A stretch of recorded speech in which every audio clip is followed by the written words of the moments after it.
Halo sahabatku, cerita Momo. Apa kabar kalian semua hari ini? Saya harap hati kalian sedang baik-baik saja, karena sebentar lagi, emosi kalian akan diuji habis-habisan. Kisah yang akan kita selami hari ini benar-benar bikin darah mendidih, tapi juga membuat kita tersenyum puas di akhir. Bayangkan seorang suami yang tega mencampakkan istrinya di tempat sepi, hanya karena kesal dan bilang, "Kau perlu diberi pelajaran, dasar wanita hina." Tapi, yang tidak dia tahu, istrinya, yaitu Citra, bukan wanita lemah. Mobil sedan hitam yang menjemputnya di kesunyian itu, adalah awal dari pembalasan elegan yang sudah dia siapkan. Si suami, Tio, baru saja masuk ke dalam perangkap yang dia buat sendiri. Kira-kira, pelajaran apa yang pantas didapatkan oleh suami dan mertua yang zalim seperti ini? Sebelum kita benar-benar masuk ke babak pertama, saya mau minta bantuan kalian. Yuk, segera like video ini, subscribe ke channel Cerita Momo, dan jangan lupa nyalakan lonceng notifikasi supaya tidak ketinggalan kelanjutan kisah epik ini. Dan sekarang, waktunya presensi. Tulis di kolom komentar di bawah, nama kalian, asal kota, dan kata hadir. Siap merasakan kepuasan karma yang membayar tunai? Mari kita mulai. Klakson mobil itu meraung nyaring, memecah keheningan di jalanan pinggiran kota yang gelap, jauh dari keramaian permukiman mewah mereka. Cahaya lampu mobil menyorot gundukan tanah di tepi jalan, membuat bayangan pepohonan terlihat menari-nari seperti sosok raksasa yang mengancam. Di dalam mobil sedan mahal itu, ketegangan terasa begitu pekat, lebih dingin dari AC mobil yang disetel maksimal. Tio, dengan wajah merah padam dan urat leher menonjol, menghantam setir dengan frustrasi. Di sebelahnya, Citra hanya menatap lurus ke depan. Keheningannya adalah badai yang siap meledak. Tio membanting rem mobil mendadak. Kepala Citra terdorong ke depan, tetapi dia tidak bereaksi. Kemarahan Tio memuncak melihat ketenangan istrinya. Itu adalah ketenangan yang dia tafsirkan sebagai kesombongan, sebuah penghinaan diam-diam atas semua masalah yang kini melilit lehernya. Keluar. Suara Tio bergetar menahan amarah yang tertahan selama berjam-jam. Keluar sekarang juga. Kau perlu diberi pelajaran, dasar wanita hina. Tangan Tio meraih kenop pintu di sisi Citra dan membukanya dengan kasar. Angin malam yang dingin langsung menyergap masuk. Udara itu membawa serta aroma tanah basah dan sepi yang mencekam. Citra menoleh, tatapannya dingin, tak ada sedikitpun rasa takut, hanya kekecewaan yang sudah membatu. Keluar, Citra. Aku bilang keluar. Buat apa aku punya istri yang tidak berguna sepertimu? Kau tidak becus mencari uang, kau hanya bisa menghamburkan uangku, dan sekarang, saat aku butuh bantuanmu, kau malah menolak. Tio terus menghujani Citra dengan makian, suaranya naik beberapa oktav. Pikiran Citra kembali pada perdebatan sengit yang terjadi di rumah beberapa jam sebelumnya. Tio, didukung penuh oleh Bu Maya dan Rian, memaksanya untuk menjual aset berharga milik mendiang ayahnya, aset yang Citra simpan sebagai dana darurat, hanya untuk menutupi utang Tio yang kini mencapai miliaran rupiah. Utang yang Tio kumpulkan karena gaya hidup mewah dan investasi bodong. Apa kau tuli? Turun. Tio mendorong Citra. Citra menghela napas panjang. Dia tidak melawan dorongan itu. Citra hanya mengambil tas tangan kecilnya yang berisi ponsel kedua dan sebuah flash drive. Dia menuruti perintah Tio, menjejakkan kakinya di atas kerikil kasar tepi jalan. Dia berdiri di sana, di tengah kegelapan, di tempat yang Tio anggap sebagai hukuman yang layak untuknya. Melihat Citra menuruti perintahnya tanpa perlawanan, Tio merasa sedikit puas. Ya, bagus. Sekarang kau tahu tempatmu. Pikirkan baik-baik di sana, dasar wanita tak tahu diuntung. Jangan harap aku menjemputmu. Besok, saat kau sudah sadar dan mau menjual asetmu itu, baru kau boleh kembali. Hardik Tio. Tio menginjak gas, meninggalkan Citra sendirian. Suara mesin mobilnya terdengar menjauh, membawa serta semua cahaya dan kehangatan. Citra menyaksikan lampu belakang mobil Tio menghilang di balik tikungan. Dia tidak menangis. Air matanya sudah lama mengering, digantikan oleh rencana yang matang dan dingin. Tio mengira dia telah meninggalkan Citra dalam kehinaan dan keputusasaan. Dia mengira istrinya akan menangis, memohon, atau setidaknya ketakutan setengah mati. Tio tidak tahu, bahwa saat itu, dia justru sedang melepaskan kartu as yang selama ini dia anggap sebagai kartu remi biasa. Perintah Tio untuk keluar dan diberi pelajaran adalah tiket yang sempurna bagi Citra untuk memulai babak baru. Begitu keheningan kembali, Citra menarik napas dalam-dalam. Dia melihat ke sekeliling. Jalanan itu benar-benar sepi, dikelilingi kebun yang gelap. Tempat itu sungguh terpencil, persis seperti yang Citra harapkan. Dia mengeluarkan ponsel keduanya, sebuah smartphone lama yang dia simpan untuk urusan bisnis rahasia. Dia mengirim pesan singkat ke satu nomor, yang hanya bertuliskan kode, pelajaran dimulai. Hanya dalam waktu kurang dari 5 menit, Citra mendengar deru mesin mobil yang berbeda. Deru itu semakin mendekat, teratur, dan elegan. Dari kejauhan, 2 titik cahaya terang muncul, lalu membesar menjadi sorotan lampu mobil sedan hitam mewah. Mobil itu berhenti tepat di samping Citra. Jendela belakang mobil turun, memperlihatkan wajah tenang Pak Tirtayasa. "Selamat malam, Nona Citra," sapa Pak Tirtayasa, pengacara sekaligus manajer operasional utama dari jaringan bisnis properti rahasia Citra. "Apakah Tuan Tio sudah menjalankan bagiannya?" Citra tersenyum, senyum yang penuh ketenangan dan kemenangan yang terencana. Senyum yang tidak akan pernah bisa dilihat oleh Tio. "Tepat waktu, Pak Tirtayasa," jawab Citra, suaranya tegas, bukan suara seorang istri yang baru saja dicampakkan. "Dia sudah menjalankan perintah untuk mengeluarkanku dari rumah. Sekarang, giliran kita menjalankan rencana." Dia tidak tahu, dia baru saja memberikan izin resmi bagiku untuk membalasnya dengan cara yang paling legal dan paling menyakitkan. Pak Tirtayasa turun dari mobil dan membuka pintu belakang untuk Citra. Di dalam mobil, Citra duduk dengan nyaman di jok kulit, merapikan sedikit pakaiannya, seolah-olah dia baru saja keluar dari pesta, bukan dari pinggir jalan. Saat mobil sedan hitam itu melaju pergi, Citra menatap keluar jendela. Dia tidak melihat ke jalanan sepi yang baru saja dia tinggalkan. Dia melihat ke depan, ke rencana yang akan dia jalankan. Pak Tirtayasa membawa Citra ke sebuah apartemen mewah yang selama ini menjadi kantor dan tempat tinggal rahasia Citra. Ini adalah pusat komando kerajaan bisnis properti dan startup teknologi milik Citra, yang selama ini dia sembunyikan rapat-rapat dari Tio, Bu Maya, dan Rian. Bagi Tio dan keluarganya, Citra hanyalah wanita hina yang dinikahi Tio karena sedikit harta warisan ayahnya, dan yang bergantung sepenuhnya pada uang bulanan Tio yang pas-pasan. Mereka tidak pernah tahu bahwa Citra adalah seorang ticon properti yang kekayaannya puluhan kali lipat dari harta Tio yang tersisa. Di apartemen itu, Pak Tirtayasa sudah menyiapkan laptop, dokumen, dan secangkir teh hangat. Rania, sahabat karib Citra yang menjadi satu-satunya orang kepercayaan yang tahu seluruh rahasia Citra, sudah menunggu. "Ya Tuhan, Citra." Rania langsung memeluk Citra dengan erat. "Aku benar-benar cemas. Bajingan itu sungguh keterlaluan." "Aku baik-baik saja, Rania," kata Citra, membalas pelukan Rania. "Tio hanya melakukan apa yang aku perkirakan. Ini justru mempermudah. Aku tidak perlu lagi berdebat, aku hanya perlu bertindak."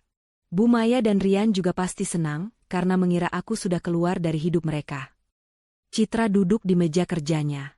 Di depannya, terhampar berkas-berkas laporan keuangan. "Bagaimana dengan utang-utang Tio, Pak Tirtayasa?" tanya Citra, langsung fokus pada masalah inti. Pak Tirtayasa mengambil sebuah dokumen tebal. "Semua sudah terverifikasi, Nona. Tio memiliki total utang lebih dari 5 miliar rupiah.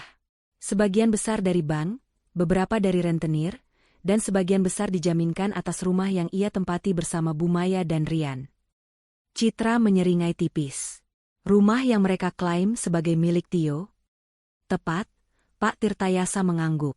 Padahal, rumah itu, secara legal, sudah Anda beli atas nama perusahaan Anda, Golden Legacy, 3 tahun lalu. Tio menandatangani dokumen sewa beli dengan dalih itu, mempermudah pengurusan pajak properti. Dia tidak sadar, dia sudah menjual istananya kepada Anda. "Bagus," kata Citra, matanya berkilat tajam. "Berarti, rumah itu akan menjadi titik awal pelajaran untuknya. Selama ini, Bu Maya dan Rian selalu mengejekku, meremehkanku, mengatakan bahwa aku tidak pantas berada di rumah mewah itu. Sekarang, mari kita lihat siapa yang akan diusir dari rumah itu. Apa langkah pertama kita, Nona? Tanya Pak Tirtayasa. Citra menyandarkan tubuhnya, memikirkan dengan cermat. Kita tidak akan langsung menyita. Itu terlalu cepat dan tidak memberikan pelajaran yang mendalam. Kita akan berikan mereka harapan palsu, membiarkan mereka panik, dan membiarkan mereka percaya bahwa tanpa aku, mereka akan baik-baik saja. Kita akan mulai dari utang yang paling mendesak, utang dari Bank Sejahtera yang dijaminkan atas sertifikat rumah itu. Utang itu jatuh tempo besok pagi. Citra mengambil flash drive dari tas tangannya. Ini adalah data transfer ke rekening Bank Sejahtera. Aku sudah melunasi semua utang Tio di bank itu. Tapi, Pak Tirtayasa dan Rania saling pandang, bingung. Melunasi? Tapi mengapa, Nona? Tanya Rania. Aku melunasinya, tetapi dengan satu syarat khusus di perjanjian pelunasan yang sudah kuatur dengan pihak Bank Sejahtera. Jelas Citra, senyumnya semakin lebar. Aku melunasi utang Tio, tetapi aku minta kepada Bank Sejahtera untuk tidak memberitahu Tio, Bu Maya, atau Rian tentang pelunasan ini. Sebaliknya, aku meminta mereka untuk mengirimkan surat pemberitahuan penyitaan aset yang lebih kejam daripada biasanya. Surat itu harus tiba di tangan Tio besok pagi. Itu licik, Nona. Brilian, komentar Pak Tirtayasa, matanya berbinar kagum. Selain itu, lanjut Citra. Aku sudah menyiapkan sebuah skema keuangan. Aku menggunakan perusahaan lain, Phoenix Group, untuk membeli semua sisa utang Tio dari rentenir dan pihak-pihak lain. Secara hukum, mulai besok, semua utang Tio beralih kepemilikan menjadi milikku. Hanya Tio tidak tahu, karena yang menagihnya adalah anak buahmu dari Phoenix Group. Rania menggelengkan kepala, takjub. Citra, kau benar-benar sudah merencanakan ini semua sejak lama, ya? Citra tersenyum sedih. Sejak Tio mulai berani menghina dan meremehkanku di depan Bu Maya dan Rian. Sejak mereka semua melihatku hanya sebagai ATM berjalan. Mereka ingin aku keluar dari rumah itu? Baiklah. Aku akan keluar, tetapi aku akan membawa seluruh aset yang mereka pijak. Aku akan membawa mahkota yang seharusnya kupegang sejak awal. Malam itu, Citra dan Pak Tirtayasa menyelesaikan semua dokumen yang diperlukan untuk menyambut pagi. Surat gugatan cerai sudah disiapkan, menunggu ditandatangani. Dokumen pelaporan kekerasan dalam rumah tangga verbal sudah disiapkan, didukung oleh rekaman-rekaman lama yang ia kumpulkan. Di sisi lain kota, di rumah yang Tio yakini sebagai miliknya, Tio sedang bersantai dengan puas. Dia menceritakan kepada Bu Maya dan Rian bagaimana dia memberi pelajaran kepada Citra. Dasar wanita tidak tahu diri. Dia pikir dengan modal warisan ayahnya yang cuma secuil itu dia bisa mengaturku? Tidak akan. Seru Tio bangga, sementara Bu Maya dan Rian tertawa, mendukungnya. Benar, Tio, ujar Bu Maya, memuji putranya. Memang harus begitu, harus keras. Biar dia sadar, dia itu hanya menantu miskin. Kalau dia tidak mau jual warisannya, biarkan saja dia menderita di jalanan. Lusa kita akan ganti kunci rumah, Bu, usul Rian. Anggap saja kita sudah bebas dari wanita hina, itu selamanya.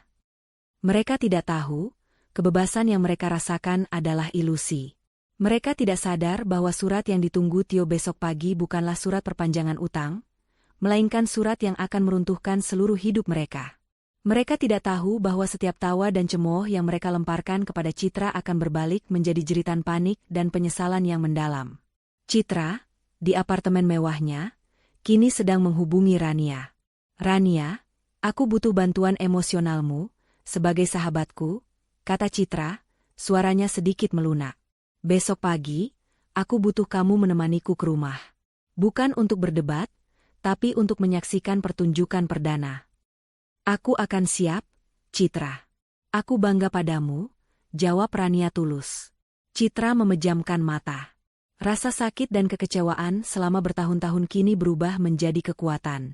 Pelajaran yang diminta Tio sudah disiapkan, dan ironisnya, yang akan menerima pelajaran itu adalah Tio, Bu Maya, dan Rian sendiri. Pagi menjelang, dan surat-surat dari Bank Sejahtera dan Phoenix Group sudah siap diantar ke rumah Tio. Perangkap sudah dipasang. Citra siap menyaksikan detik-detik kehancuran semu yang akan membawa Tio pada realitas pahit. Pagi itu, di rumah yang Tio, Bu Maya, dan Rian klaim sebagai milik mereka, suasana masih diliputi euforia kemenangan palsu setelah mengusir Citra. Matahari baru saja naik, tetapi Bu Maya sudah berkutat di dapur, merencanakan menu sarapan mewah sebagai perayaan, kebebasan, dari menantu yang mereka cap wanita hina. Rian, yang selalu malas, bahkan membantu sedikit dengan menyetel musik keras-keras, suasana di rumah itu benar-benar terasa seperti pesta pelepasan. Tio baru saja turun dengan senyum puas di wajahnya. Akhirnya ya, Bu, kata Tio sambil merangkul Bu Maya. Rumah kita jadi damai. Tidak ada lagi wajah sok suci yang menatap kita dengan penghakiman. Bu Maya tertawa kecil. Benar, Nak, Ibu sudah bilang, kau harus tegas. Biar si Citra itu tahu, dia itu tidak ada apa-apanya tanpa kita. Paling dia sudah menangis di rumah temannya, sebentar lagi juga menelepon memohon untuk kembali sambil membawa uang warisannya. Rian menyahut dari ruang tengah, kalau dia telepon, jangan diangkat, Bang. Biarkan dia panik dulu. Lagi pula, uang bulanan yang harusnya kita kasih ke dia, kan bisa kita pakai buat refreshing. Tio mengangguk setuju, melangkah menuju meja makan yang penuh dengan hidangan. Mereka asyik membahas rencana liburan dan pembelian barang-barang baru yang akan mereka lakukan dengan uang yang mereka yakini akan Citra berikan. Mereka sepenuhnya buta terhadap badai yang sudah berada tepat di depan pintu. Tiba-tiba, suara derit gerbang depan menarik perhatian mereka. Seorang kurir datang dengan 2 amplop coklat tebal di tangannya. Tio, yang mengira itu adalah kiriman paket belanja online-nya, dengan santai menghampiri. Tanda tangan di sini, Pak, kata kurir itu. Tio mengambil amplop pertama. Amplop itu memiliki logo Bank Sejahtera di sudutnya.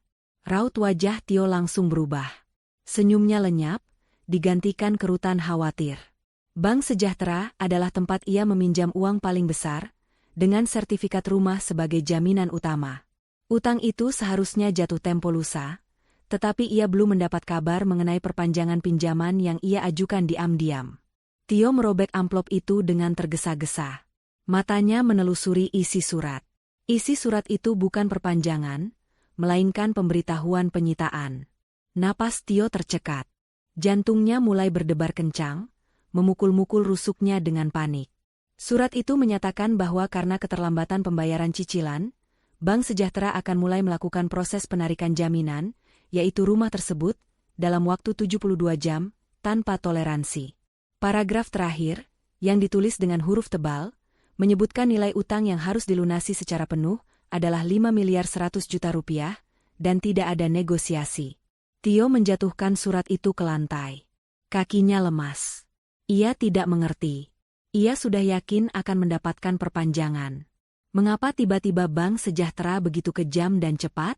Ada apa, Tio? Kenapa mukamu pucat begitu? Tanya Bu Maya, yang mendekat karena terkejut melihat reaksi putranya. Bu Maya memungut surat itu dan membacanya. Ekspresinya mengikuti Tio, dari rasa penasaran berubah menjadi horor murni. 5 miliar? Penyitaan? Ini tidak mungkin. Bukankah kau bilang sudah diurus, Tio? Teriak Bu Maya, suaranya naik drastis. Kekacauan di ruang tengah semakin menjadi-jadi ketika kurir kembali menyerahkan amplop kedua, kali ini ditujukan kepada Tio. Amplop itu tidak berlogo bank, melainkan berlogo perusahaan yang tidak Tio kenal, Phoenix Group. Tio mengambil surat itu dengan tangan gemetar. Phoenix Group adalah entitas yang baru kali ini ia dengar namanya. Begitu ia membuka surat itu, kekhawatiran yang tadi hanya bersumber dari bank, kini bertambah menjadi teror. Surat itu berisi pemberitahuan pengambil alihan piutang. Disebutkan bahwa Phoenix Group kini secara resmi memiliki hak tagih atas seluruh utang-utang pribadi Tio kepada pihak-pihak lain, mulai dari pinjaman online, utang kartu kredit yang menumpuk, hingga utang kepada beberapa kenalan bisnis. Total utang di surat kedua itu mencapai hampir 1 miliar rupiah, dan Phoenix Group menuntut pelunasan penuh dalam waktu 3 hari, atau mereka akan mengajukan gugatan kepailitan dan penarikan aset bergerak Tio, termasuk 2 mobil mewahnya. Bu Maya membaca surat kedua itu sambil menangis. Rian yang tadinya santai, kini berdiri kaku, musik di ponselnya sudah dimatikan. Ini Ini tidak masuk akal, teriak Rian. Bagaimana mungkin utang-utang itu tiba-tiba pindah tangan dan ditagih bersamaan? Ini jebakan. Tio duduk di sofa, kepalanya terasa pusing. Kita harus hubungi bank. Kita harus bicara dengan mereka. Kita harus jual sesuatu. Cepat. Perhiasanmu, Bu. Perhiasan yang Citra selalu iri. Perhiasan ibu kan tidak sampai 1 miliar. Tio, ini 5 miliar. Belum lagi utang-utang aneh ini. Bu Maya mulai menangis histeris. Ia kembali teringat pada ucapan Tio semalam. Citra pasti tahu sesuatu. Seru Tio. Dia pasti bisa menalangi. Dia kan punya uang warisan dari ayahnya. Cepat, Bu, telepon dia. Telepon Rania. Bilang kita butuh dia. Di tengah kekacauan itu, ponsel Tio tiba-tiba berdering. Itu adalah nomor tak dikenal. Tio dengan cepat mengangkatnya. Halo? Siapa ini? Suara di seberang sana sangat formal, dingin, dan profesional. Selamat pagi, Tuan Tio. Saya Pak Tirtayasa dari kantor hukum Tirtayasa Associates. Saya menelepon atas nama klien saya, Nyonya Citra. Tio langsung merasa lega, bercampur marah. Citra, syukurlah. Katakan pada istriku itu untuk segera pulang dan membantu suaminya. Kami dalam masalah besar. Ban mau menyita rumah ini. Terdengar jeda sejenak di telepon. Kemudian, suara Pak Tirtayasa kembali, kini lebih tajam. Mohon maaf, Tuan Tio. Nyonya Citra tidak akan membantu Anda. Dia justru meminta saya untuk menyampaikan pesan ini kepada Anda, Bu Maya, dan Tuan Rian. Pesan apa? Cepat katakan, desak Tio. Bu Maya dan Rian mendekat, menahan napas. Pesan dari Nyonya Citra adalah, Anda bilang dia perlu diberi pelajaran, Tuan Tio. Dan sekarang, Nyonya Citra menjalankan perintah Anda. Anda bilang dia wanita hina yang tidak berguna. Sekarang, Anda akan lihat seberapa tidak bergunanya dia. Rumah itu, jaminannya, sudah dilunasi Nyonya Citra dini hari tadi di Bank Sejahtera. Tio, Bu Maya, dan Rian terdiam, membeku. Sebagian dari mereka merasakan lega, tetapi sebagian lain merasakan kebingungan yang sangat besar. Dilunasi? Lalu mengapa Bank Sejahtera mengirimkan surat penyitaan? Tanya Tio, suaranya melemah. Karena itu adalah bagian dari pelajaran. Jawab Pak Tirtayasa tanpa emosi. Utang Bank Sejahtera memang sudah lunas. Tetapi surat yang Anda pegang sekarang adalah surat peringatan terakhir untuk utang-utang Anda yang lain, yang kini sudah diakuisisi oleh perusahaan klien saya, Phoenix Group. Nyonya Citra sudah membeli semua utang Anda. Sekarang, Anda tidak lagi berutang pada bank, melainkan berutang padanya. Dia tidak mungkin punya uang sebanyak itu, teriak Bu Maya di dekat ponsel. Pak Tirtayasa mengabaikan teriakan Bu Maya. Sisa utang di Phoenix Group sebesar 1 miliar rupiah itu jatuh tempo dalam 48 jam, Tuan. Jika tidak dilunasi, Nyonya Citra akan mengambil langkah hukum penuh untuk menarik semua aset bergerak Anda. Dan mengenai rumah yang Anda tempati. Tio merasakan firasat buruk yang dingin menjalari punggungnya. Ya, kenapa dengan rumah ini? Itu milikku. Tuan Tio, Nyonya Citra berpesan, bilang saja ke dia untuk membayar semua utang anakmu di bank yang sampai ratusan juta itu. Dia mengatakan, Ibu Maya selalu membandingkannya dengan mantan kekasih Anda. Dan kini, waktunya Bu Maya dan Rian membuktikan diri mereka dan melunasi utang Anda, karena Nyonya Citra sudah tidak peduli lagi dengan kalian. Kalimat itu, yang merupakan parodi dari hinaan yang Bu Maya sering lontarkan kepada Citra, menghantam Bu Maya telak. Bu Maya tersentak mundur. Pak Tirtayasa melanjutkan, suaranya tenang dan final. Mengenai rumah, dokumen yang Anda tanda tangani 3 tahun lalu bukan dokumen pajak properti, Tuan. Itu adalah perjanjian sewa-beli. Dan karena Anda telah melanggar perjanjian sewa-beli tersebut melalui utang lain yang kini dimiliki klien saya, Nyonya Citra berhak untuk mengakhiri kontrak dan mengambil alih properti. Saya akan mengirimkan tim untuk proses evaluasi penyitaan dalam waktu 24 jam. Tio menjatuhkan ponselnya. Keheningan yang terjadi setelahnya jauh lebih mengerikan daripada teriakan Bu Maya sebelumnya. Tidak mungkin, bisik Tio, wajahnya benar-benar pucat pasi. Dia tidak mungkin punya perusahaan. Dia hanya event organizer kecil-kecilan. Dia wanita hina. Aku yang memberinya uang. Bu Maya kini merangkak, memeluk kaki Tio. Tio, apa yang dia bilang? Maksudnya kita akan diusir? Kita akan diusir dari rumah kita sendiri? Rumah ini bukan milik kita, Bu, teriak Tio, frustrasi. Ia baru teringat, beberapa tahun lalu, Citra memintanya menandatangani dokumen yang sangat rumit, katanya untuk pengaturan dana investasi bersama. Tio, yang sibuk dengan urusannya sendiri dan menganggap Citra bodoh soal bisnis, hanya menandatangani tanpa membaca. Dia tidak tahu, saat itu dia sedang menandatangani sertifikat rumahnya kepada perusahaan milik istrinya. Rian yang tadinya diam, kini marah dan panik. Ini semua salahmu, Bang. Kau yang berutang. Kau yang mengusir dia. Sekarang kita semua akan jadi gelandangan. Keluarga itu yang tadinya merayakan kemenangan, kini saling menyalahkan di tengah tumpukan surat penyitaan.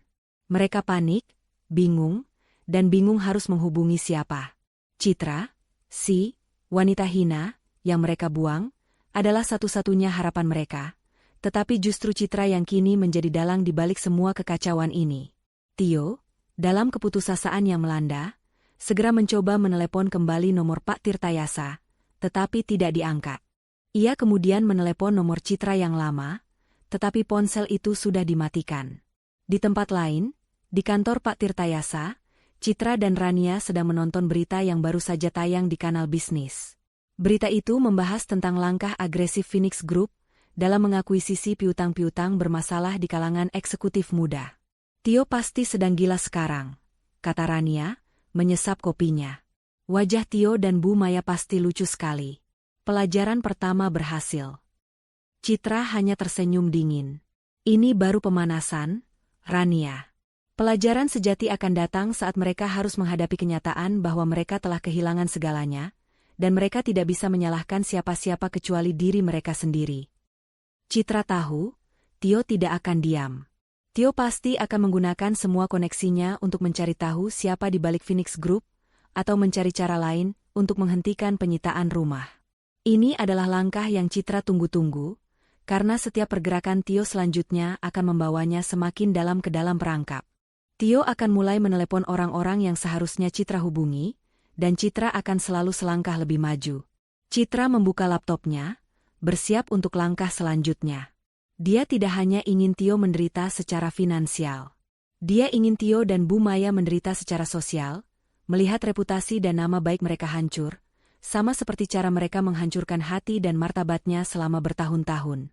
Kekacauan di rumah Tio tidak mereda seiring berlalunya jam. Suasana perayaan yang tadinya riuh dengan musik dan tawa kini berubah menjadi ruang sidang darurat yang penuh tangisan, saling tuduh, dan keputusasaan. Tio berjalan mondar-mandir di ruang tengah, menjambak rambutnya sendiri, sementara Bu Maya duduk terisak di sofa, sesekali memaki nasib buruk yang menimpa mereka. Rian sudah tidak lagi berteriak. Ia sibuk menelepon teman-temannya, mencoba mencari pinjaman darurat, tetapi semua temannya yang mendengar angka 5 miliar langsung menutup telepon. 5 miliar. 5 miliar, Tio. Bagaimana kita bisa mendapatkannya dalam 3 hari? Bu Maya menjerit histeris. Kenapa kau bisa sebodoh itu? Kau bahkan tidak membaca dokumen yang Citra suruh tanda tangan. Kau biarkan menantu hina itu menipu kita. Dia tidak menipu, Bu. Aku yang bodoh karena meremehkannya. Balas Tio, suaranya dipenuhi penyesalan yang pahit. Aku selalu berpikir Citra itu polos. Hanya tahu soal urusan rumah tangga dan event organizer kecil-kecilan. Aku tidak pernah tahu dia punya koneksi dengan firma hukum besar seperti Pak Tirtayasa, apalagi perusahaan akuisisi utang. Rian, yang gagal meminjam uang, tiba-tiba teringat sesuatu. Bang, Pak Tirtayasa bilang utang bank itu sudah dilunasi Citra. Tapi utang sisanya diambil alih Phoenix Group kan? Berarti, yang kita hadapi sekarang adalah Phoenix Group. Kita harus cari tahu siapa bos di balik perusahaan itu, mungkin kita bisa bernegosiasi. Tio menghentikan langkahnya. Benar? Kau ada benarnya, Rian? Citra pasti menyuruh seseorang. Dia tidak mungkin bisa membeli utang sebanyak itu sendiri. Dia pasti bekerja sama dengan seorang investor kaya. Kita harus cari tahu, siapa Phoenix Group itu. Tio segera mengambil laptopnya dan mulai mencari. Bu Maya dan Rian ikut mendekat, mata mereka terpaku pada layar. Mereka mencari berita, database perusahaan, hingga koneksi-koneksi bisnis yang mungkin Tio kenal. Tio mencari nama Pak Tirtayasa, dan menemukan bahwa kantor hukumnya adalah salah satu yang paling dihormati dan terkemuka di kota. Dikenal sangat jarang mengambil kasus perceraian biasa, apalagi kasus penagihan utang receh. Fakta itu semakin memperkuat dugaan mereka bahwa Citra adalah bagian dari rencana besar seseorang. Lihat. Laporan keuangan Phoenix Group di situs berita bisnis, ujar Rian, menunjuk ke layar. Perusahaan ini baru berdiri 3 tahun lalu, bergerak di bidang properti dan investasi. Asetnya melambung gila-gilaan, dan tidak ada nama pemilik di laporan ini, hanya nama direktur operasional, Pak Tirtayasa. Tio menggebrak meja. Sialan, kenapa semua jalan buntu di dia lagi? Pak Tirtayasa hanya pion, dia menjalankan perintah. Kita harus cari tahu, siapa raja yang sebenarnya di Phoenix Group. Siapa yang mau menghabiskan miliaran rupiah hanya untuk menghancurkanku? Mereka mencari selama berjam-jam, tetapi nihil. Setiap informasi tentang Phoenix Group selalu tertutup. Hanya mencantumkan Pak Tirtayasa sebagai perwakilan hukum dan direktur operasional, tanpa menyebutkan nama pemilik tunggalnya. Keputusasaan Tio berubah menjadi paranoia. Dia mulai berpikir bahwa semua orang di sekitarnya, mulai dari bank, kantor hukum, hingga perusahaan misterius itu, semuanya bergerak dalam konspirasi yang diatur oleh Citra. Di tengah kebuntuan itu, Bu Maya teringat seseorang. Tio, telepon Rania. Teman Citra. Dia pasti tahu di mana Citra dan siapa yang membantunya. Hanya dia yang dekat dengan si wanita itu. Tio segera menelepon nomor Rania. Setelah beberapa kali dering, Rania mengangkatnya. Halo, Rania? Ini aku, Tio. Suara Tio terdengar memelas, jauh dari nada arogannya semalam. Di seberang telepon, Rania sedang duduk di sebelah Citra, di kantor rahasia Citra. Citra memberi isyarat agar Rania menanggapi dengan dingin. Ya, Tio. Ada apa? Tanya Rania, nadanya datar. Tolong, Rania. Kau harus bicara dengan Citra. Dia harus menghentikan semua kegilaan ini. Rumah kita mau disita. Utang-utangku semua dialihkan ke perusahaan aneh bernama Phoenix Group. Citra bilang dia sudah bayar utang bank, tapi dia malah menagih utang yang lain. Tolong, Rania, kau kan sahabatnya. Tio memohon, tanpa menyadari bahwa Citra sedang mendengarkan setiap kata-katanya. Aku tidak tahu apa-apa, Tio, balas Rania. Aku hanya tahu Citra dicampakkan semalam di pinggir jalan oleh suaminya sendiri yang menghinanya sebagai wanita hina dan menyuruhnya diberi pelajaran. Citra menghubungi saya pagi ini, dia bilang dia sedang menjalankan perintah suaminya. Rania, jangan bercanda. Ini masalah serius. Keluargaku bisa jadi gelandangan. Cepat, beritahu aku di mana Citra sekarang. Atau setidaknya, siapa bos Pak Tirtayasa. Aku akan bicara langsung dengan orang itu, aku akan memohon. Rania menarik napas. Dengarkan aku, Tio. Aku sahabat Citra. Dan aku sudah lelah melihatmu dan Bu Maya merendahkannya selama bertahun-tahun. Kalau kau ingin menyelamatkan dirimu, ikuti saja nasihat Pak Tirtayasa. Jangan mencari tahu siapa di balik Phoenix Group, karena itu tidak akan memberimu kedamaian. Sekarang, aku harus menutup telepon. Jangan hubungi aku lagi, karena aku sudah ada di pihak Citra. Rania menutup teleponnya. Tio terdiam, ponselnya menempel di telinganya. Harapan terakhirnya untuk mengetahui keberadaan Citra dan identitas si raja di Phoenix Group pupus. Bagaimana, Tio? Bagaimana? Tanya Bu Maya panik. Rania, dia memihak Citra. Dia tidak mau bicara, jawab Tio, putus asa. Dia bilang aku tidak perlu mencari tahu siapa bos di balik Phoenix Group. Kenapa dia bilang begitu? Tanya Rian. Citra, yang mendengar seluruh percakapan itu dari loudspeaker di kantor Pak Tirtayasa, tersenyum puas. Dia tahu, Tio akan segera bergerak ke langkah selanjutnya, mencari jejak secara langsung. Baik, Pak Tirtayasa, kata Citra, mematikan rekaman panggilan Tio. Waktu kita hanya 24 jam sebelum tim penyitaan rumah tiba. Tio dan Bu Maya harus mendapatkan kejutan pertama mereka besok pagi. Citra mengambil berkas gugatan cerai. Siapkan gugatan cerai ini besok pagi. Dan mengenai utang Tio yang 1 miliar kepada Phoenix Group, biarkan saja itu jatuh tempo. Kita tidak akan menagihnya dalam bentuk uang. Lalu dalam bentuk apa, Nona? Tanya Pak Tirtayasa. Dalam bentuk harga diri. Besok, Rania dan aku akan datang ke rumah itu sebelum tim penyitaan tiba. Kita akan melakukan konfrontasi ringan. Tujuannya bukan untuk berdebat, tapi untuk memberi peringatan terakhir dan memastikan Tio dan Bu Maya benar-benar berada dalam kondisi terlemah sebelum penyitaan itu dimulai, jelas Citra. Citra kemudian beralih ke layar komputernya. Dan aku punya tugas lain untukmu, Pak. Selama 24 jam ini, aku ingin Anda mencabut semua fasilitas yang pernah diberikan perusahaan saya atas nama Tio. Kartu kredit perusahaan, akses ke klub eksklusif, bahkan akun langganan streaming pribadinya. Semua yang bisa membuatnya merasa kaya dan penting, harus ditarik mulai sekarang. Pak Tirtayasa mencatat dengan teliti. Rencana Citra tidak hanya menghancurkan secara finansial, tetapi juga meruntuhkan identitas Tio sebagai eksekutif sukses di mata teman-temannya. Sementara itu, di rumah Tio, suasana semakin tidak terkendali. Bu Maya mulai membongkar lemari dan laci, mencoba mencari dokumen properti yang mungkin bisa membuktikan bahwa rumah itu benar-benar milik mereka, tetapi nihil. Mereka hanya menemukan salinan sertifikat rumah yang sudah dibalik nama perusahaan Golden Legacy milik Citra, dokumen yang Tio tanda tangani dengan ceroboh. Di tengah frustrasi itu, tiba-tiba listrik padam. Kenapa listrik mati? Teriak Bu Maya. Mungkin meteran anjlok, Bu, jawab Rian. Rian mencoba menyalakan saklar utama, tetapi tidak berhasil. Mereka mencoba menyalakan lampu dari ponsel, tetapi wifi juga ikut mati. Tio, yang semakin panik, menelepon perusahaan listrik dan penyedia layanan internet. Setelah menunggu lama, dia mendapatkan jawaban yang mengejutkan. Mohon maaf, Bapak. Seluruh tagihan atas properti ini sudah diputus secara sepihak oleh penyewa sah properti, berdasarkan permintaan mereka pagi ini, kata petugas customer service dengan suara robotik. Penyewa sah? Maksudmu Citra? Dia tidak bisa seenaknya. Itu nama suaminya, teriak Tio. Berdasarkan sistem kami, Tuan, properti ini disewa oleh Golden Legacy Corp. Semua tagihan dikontrol oleh penyewa, bukan penghuni. Kami mohon maaf. Tio menjatuhkan ponselnya lagi. Listrik padam, internet mati.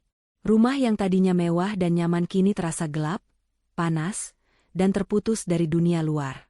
Ini adalah kejutan kedua dari Citra, sebuah peringatan kecil yang merusak mental mereka. Citra tahu, Tio tidak bisa hidup tanpa koneksi dan fasilitas mewah. Malam itu, Tio, Bu Maya, dan Rian tidur dalam kegelapan dan keheningan yang mencekam, jauh dari kenyamanan yang biasa mereka nikmati. Mereka tidak makan malam, mereka tidak bisa menghubungi siapapun, dan yang paling parah, mereka tidak bisa mengisi daya ponsel mereka. Mereka benar-benar terisolasi, merasakan pelajaran pertama dari Citra yang dingin dan terencana. Citra, di kantornya, menatap monitor yang menunjukkan rumah Tio dalam kegelapan. Dia tahu mereka menderita. Tapi penderitaan ini belum sebanding dengan kehinaan yang dia rasakan selama ini. Besok pagi, pertunjukan sesungguhnya akan dimulai, dengan kehadiran Citra sebagai saksi mata kehancuran Tio. Pagi menyambut Tio, Bu Maya, dan Rian dengan suasana yang suram dan dingin. Setelah tidur tanpa listrik, air panas, dan internet, emosi mereka berada di titik terendah. Kelelahan fisik bercampur dengan kepanikan finansial, membuat mereka saling bersikap buruk. Bu Maya menyalahkan Tio karena kebodohan dan keserakahannya, sementara Rian menyalahkan Tio karena menjerumuskan mereka ke dalam masalah dengan utang-utang yang fantastis. Tio sendiri hanya bisa diam, wajahnya kusam, menyadari bahwa ia telah meremehkan seorang wanita yang selama ini ia anggap hina. Mereka bertiga berkumpul di dapur yang gelap, hanya diterangi oleh cahaya matahari pagi yang masuk melalui jendela. Mereka makan sisa makanan dingin, suasana yang sangat jauh dari kemewahan yang selalu mereka banggakan. Kita harus pergi ke kantor Pak Tirtayasa, Tio, ujar Bu Maya, yang kini terlihat lebih tua karena kurang tidur. Kita harus memohon padanya. Katakan bahwa kita akan menjual perhiasan keluarga untuk mencicil utang 1 miliar itu. Memohon tidak akan berhasil, Bu. Pak Tirtayasa itu pengacara. Dia hanya menjalankan hukum. Jawab Tio, suaranya serak. Kita harus mencari Citra. Kita harus membuat dia memaafkan kita, sebelum tim penyitaan rumah datang. Saat Tio sedang menyisir rambutnya yang lepek di depan cermin yang buram, sebuah mobil sedan hitam berhenti di depan gerbang. Bukan mobil sedan hitam mewah seperti yang menjemput Citra, melainkan mobil operasional standar sebuah kantor hukum. 2 orang pria berjas rapi, yang membawa tas kerja dan map besar, turun. Jantung Tio berdegup kencang. Tim penyitaan. Mereka datang secepat ini. Tio bergegas keluar, diikuti Bu Maya dan Rian yang panik. Namun, 2 pria berjas itu tidak berinteraksi. Mereka hanya memotret rumah dari luar, mencatat nomor properti, dan memasang sebuah plang kecil bertuliskan, properti dalam pengamatan hukum. Bu Maya segera mendatangi mereka. Kalian dari mana? Kalian tidak bisa menyita rumah ini. Kami punya hak untuk tinggal. Salah satu pria berjas, yang ternyata adalah asisten Pak Tirtayasa, menjawab dengan datar. Kami hanya menjalankan tugas evaluasi awal, Nyonya. Dokumen lengkap akan disampaikan kepada penghuni hari ini.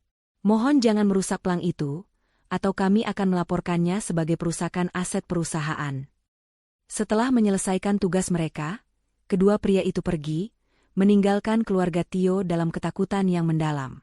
Mereka tahu, ini bukan gertakan. Ini nyata. Di saat yang sama, mobil sedan hitam lain berhenti di depan gerbang.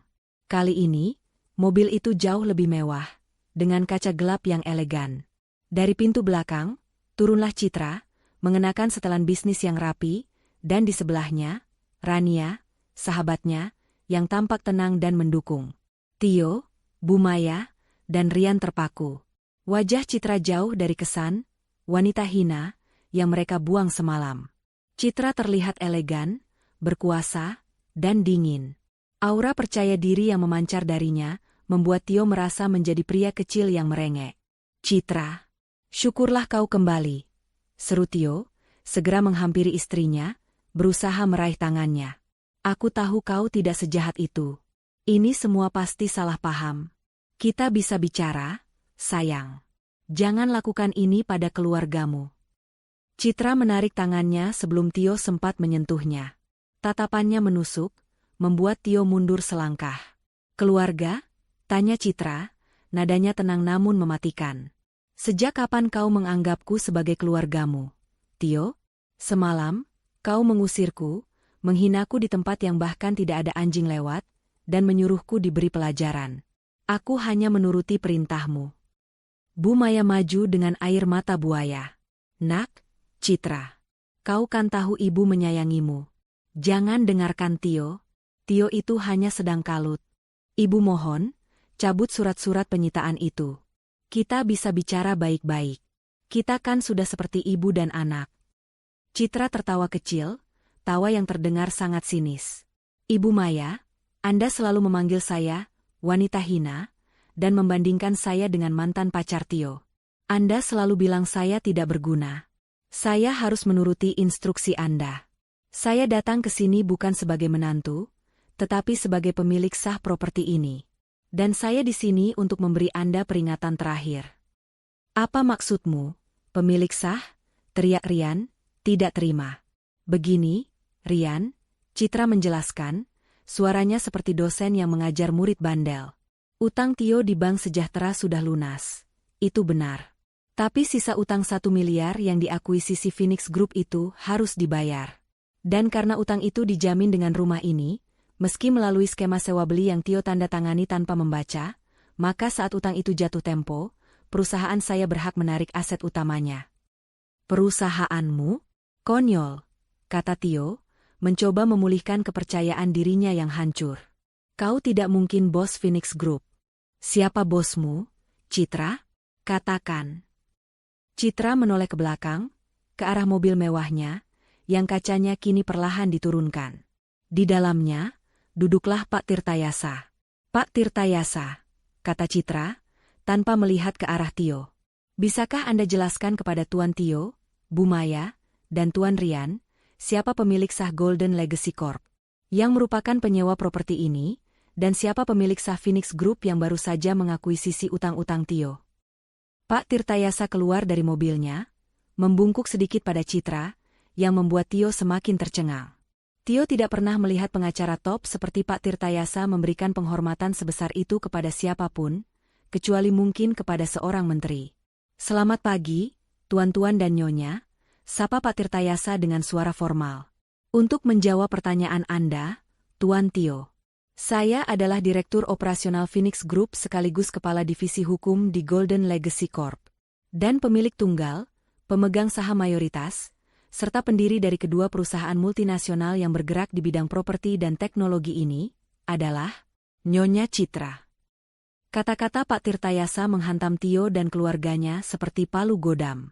Bu Maya dan Rian terhuyung. Tio hanya bisa menelan ludah. Wajahnya yang tadinya marah kini berubah pucat pasi, penuh realisasi yang menyakitkan. Kau berbohong. Kau hanya iyo murahan, teriak Tio, berusaha menyangkal kenyataan yang ada di depan matanya. Apakah event organizer murahan bisa membeli aset properti ini seharga belasan miliar secara tunai 3 tahun lalu, Tio?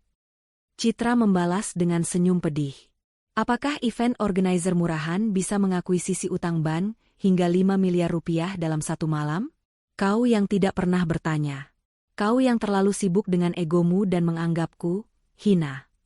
Pak Tirtayasa adalah orang kepercayaanku sejak lama. Dia yang menjalankan bisnisku diam-diam, agar aku bisa melihat seberapa tulus kau mencintaiku dan seberapa baik perlakuan Bu Maya dan Rian kepadaku. Dan ternyata, lanjut Citra, suaranya meninggi. Kalian semua gagal total. Kalian melihatku sebagai boneka yang harus tunduk dan ATM berjalan. Pak Tirtayasa melangkah maju, memegang map di tangannya. Nyonya Citra datang bukan untuk bernegosiasi, Tuan Tio. Nyonya Citra datang untuk memulai aksi penarikan. Karena Tuan Tio telah melanggar kesepakatan sewa beli dan utang-utang yang sekarang dimiliki Nyonya Citra jatuh tempo, maka Golden Legacy Corp berhak penuh untuk menangguhkan sewa. Tim penarikan aset akan tiba sore ini pukul 4 sore. Anda dan keluarga Anda diminta untuk mengosongkan properti sebelum batas waktu tersebut. Mengosongkan? Kemana kami akan pergi? Jerit Bu Maya, air matanya kini air mata ketakutan sejati. Itu bukan urusan saya, Nyonya, jawab Pak Tirtayasa dingin. Anda bisa menghubungi putri Anda, atau meminta bantuan teman-teman bisnis Tuan Tio yang selama ini ia banggakan. Nyonya Citra telah memberikan pelajaran yang Anda minta, dan pelajaran itu adalah, tidak ada lagi uang, tidak ada lagi rumah, dan tidak ada lagi status sosial. Citra, didampingi Rania, berbalik menuju mobil. Tio mencoba terakhir kalinya. Citra, jangan pergi. Kita bisa bercerai baik-baik. Aku akan mengembalikan semua perlakuan burukku. Aku minta maaf. Aku menyesal.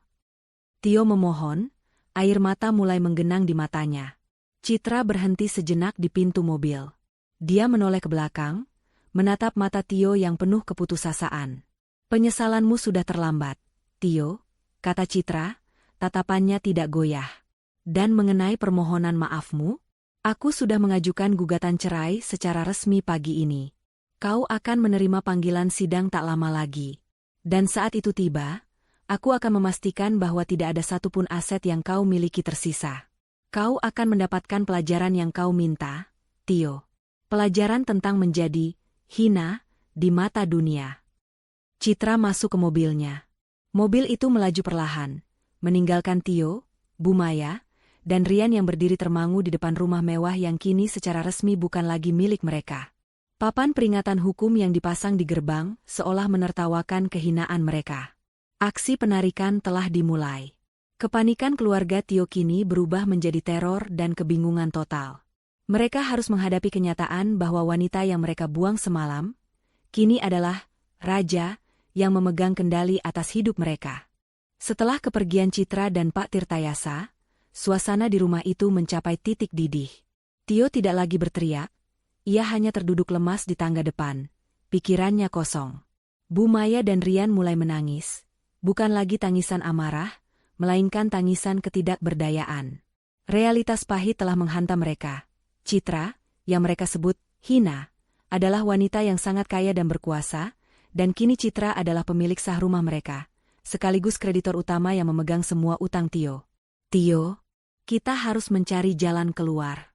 Kita tidak bisa pasrah. Sisa waktu kita hanya sampai jam 4 sore. Seru Bu Maya, berusaha menyadarkan putranya. Tio mendongak. Di matanya tergambar keputusasaan yang mendalam. Jalan keluar apa lagi, Bu? Dia sudah memegang semua kartu. Surat-surat itu legal. Aku sendiri yang tanda tangan. Pak Tirtayasa tidak akan goyah. Dia pengacara top. Tapi, apa dia tidak bisa dibayar? Mungkin kita bisa menawarkan uang muka, atau aset lain, desak Rian. Uang muka dari mana, Rian? Utang 1 miliar harus dibayar tunai dalam hitungan jam, atau kita harus keluar dari rumah ini, bentak Tio. Semua rekeningku sudah diblokir. Kartu kredit perusahaanku tidak bisa dipakai. Citra sudah memutus semua urat nadiku. Bu Maya tiba-tiba teringat satu hal. Tio, bagaimana dengan sertifikat rumah ayahmu? Sertifikat rumah yang kamu simpan di brankas kantor. Itu bukan jaminan di bank kan? Mata Tio sedikit berbinar. Itu adalah satu-satunya aset yang tersisa, aset yang Tio sembunyikan rapat-rapat sebagai kartu as terakhirnya. Benar, Bu? Sertifikat itu. Aku akan segera ke kantor sekarang. Tio bergegas mencari kunci mobil. Namun, ia teringat bahwa mobil pribadinya adalah salah satu aset bergerak yang terancam ditarik oleh Phoenix Group dalam waktu dekat. Risiko mengendarainya ke kantor terlalu besar. Dengan terpaksa, Tio harus memanggil taksi daring, sebuah kehinaan baru bagi pria yang selalu mengendarai mobil mewah. Di perjalanan menuju kantor, Tio menelepon sekretarisnya untuk memastikan brankas aman. Ia merencanakan untuk segera menjual sertifikat rumah itu kepada kenalan lamanya, Tuan Haryono, yang memang lama mengincar properti tersebut. Tio yakin, uang hasil penjualan sertifikat itu cukup untuk melunasi utang 1 miliar kepada Phoenix Group dan menyewa pengacara untuk melawan gugatan cerai Citra. Sementara itu, di kantor rahasia Citra, Pak Tirtayasa sudah mengantisipasi langkah Tio. Nona, Tio sudah panik dan sekarang menuju kantornya. Saya yakin dia akan mengambil sertifikat rumah peninggalan almarhum ayahnya, lapor Pak Tirtayasa kepada Citra. Citra, yang sedang minum teh dengan Rania, tersenyum tipis. Sertifikat itu, Pak Tirtayasa. Apakah Tio benar-benar berpikir dia bisa menggunakan kartu as itu? Tentu saja tidak, Nona. Anda sudah sangat jauh di depan, Pak Tirtayasa memuji. Saat Anda membeli semua utang Bank Sejahtera, Anda juga mengajukan perlindungan hukum atas properti dan aset terkait Tio yang mungkin dipindah tangankan secara sepihak. Sertifikat itu, meskipun bukan jaminan bank, sudah saya blokir secara administratif melalui notaris kenalan kita. Tio tidak akan bisa menjual atau memindah tangankannya tanpa izin dari perusahaan Anda. Bagus, kata Citra, puas. Biarkan dia melihat sendiri bahwa pintu penyelamat terakhirnya sudah tertutup rapat. Itu akan melengkapi pelajaran yang ia minta. Citra kemudian beralih ke Rania. Rania, aku butuh bantuanmu malam ini. Tio, Bu Maya, dan Rian tidak akan punya tempat tinggal. Mereka pasti akan menghubungi satu-satunya kerabat yang tersisa, yaitu adik Tio, Mbak Dinda. Dinda? Bukankah Dinda adalah orang yang sangat disayangi Bu Maya dan selalu meremehkanmu? Tanya Rania. Tepat, jawab Citra. Dan Dinda adalah orang yang paling Tio percayai untuk disembunyikan. Aku ingin kau menyiapkan sesuatu untuk menyambut keluarga Tio di rumah Dinda. Citra membisikkan rencana liciknya kepada Rania, sebuah rencana yang tidak hanya akan mempermalukan Tio dan keluarganya, tetapi juga akan memastikan bahwa tidak ada satupun pintu persembunyian yang tersisa bagi mereka. Rania mendengarkan dengan mata berbinar, senang melihat sahabatnya kini bertransformasi menjadi sosok yang cerdas dan penuh perhitungan. Tio tiba di kantornya dengan tergesa-gesa. Ia langsung menuju brankas pribadinya, membuka kunci, dan menemukan sertifikat rumah ayahnya masih ada di tempatnya. Rasa lega menyelimuti hatinya. Ia segera menelepon Tuan Haryono dan membuat janji mendesak untuk bertemu malam itu juga. Namun, saat Tio mencoba keluar dari kantor, dua orang pria berjas hitam mencegatnya di lobi. Mereka bukan dari tim penyitaan, melainkan petugas dari administrasi kantor hukum yang disewa Pak Tirtayasa. Tuan Tio, mobil Anda harus kami sita sekarang. Surat perintah penarikan aset Phoenix Group sudah berlaku, kata salah satu pria itu, menunjukkan dokumen hukum. Tidak. Kalian tidak bisa. Mobil ini adalah alat kerjaku, teriak Tio. Kami hanya menjalankan perintah. Anda boleh menggunakan taksi atau transportasi umum. Semua aset bergerak Anda di bawah ancaman penyitaan hingga utang 1 miliar dilunasi. Termasuk juga laptop perusahaan ini, tambah pria kedua, mengambil laptop yang tadinya Tio gunakan untuk mencari bantuan. Tio mencoba melawan, tetapi menyadari bahwa dua pria kekar itu tidak akan mundur. Dengan hati hancur, ia menyerahkan kunci mobil dan laptop perusahaannya. Tio kembali ke rumah dengan wajah yang lebih suram. Ia menemukan Bu Maya dan Rian sedang mengumpulkan barang-barang mereka, memasukkannya ke dalam koper dan tas besar. Bagaimana, Tio? Berhasil? Kau berhasil menjual sertifikat itu? Tanya Bu Maya penuh harap.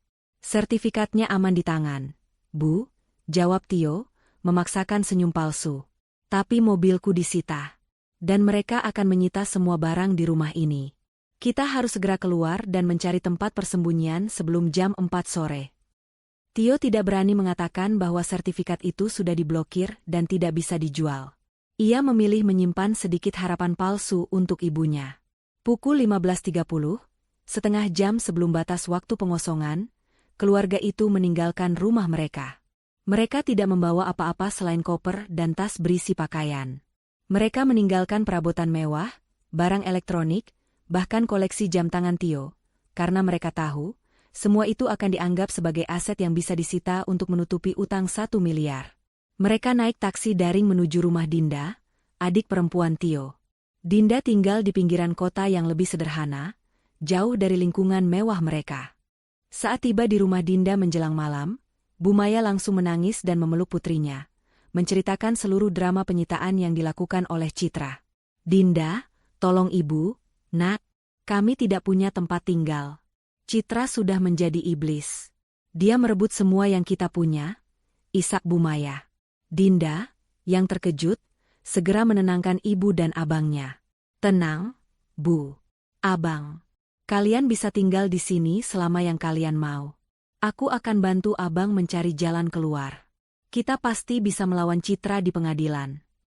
Dinda menyuruh Tio dan Rian untuk beristirahat di kamar tamu, sementara Bu Maya ditemani di ruang tengah. Mereka merasa sedikit lega karena akhirnya menemukan tempat berlindung. Namun, kelegaan itu hanya bertahan sebentar. Pukul 8 malam, saat Tio sedang mandi dan Bu Maya sedang tidur, Rania datang ke rumah Dinda. Rania tidak datang sendirian. Ia datang bersama dua orang pria berjas yang membawa kamera dan mikrofon. Dinda, yang membukakan pintu, terkejut melihat Rania. Rania, ada apa? Kenapa kau di sini? Dinda, aku perlu bicara denganmu tentang utang Tio, kata Rania, nadanya serius. Bicara saja di sini, jawab Dinda, bingung melihat kamera yang mulai merekam.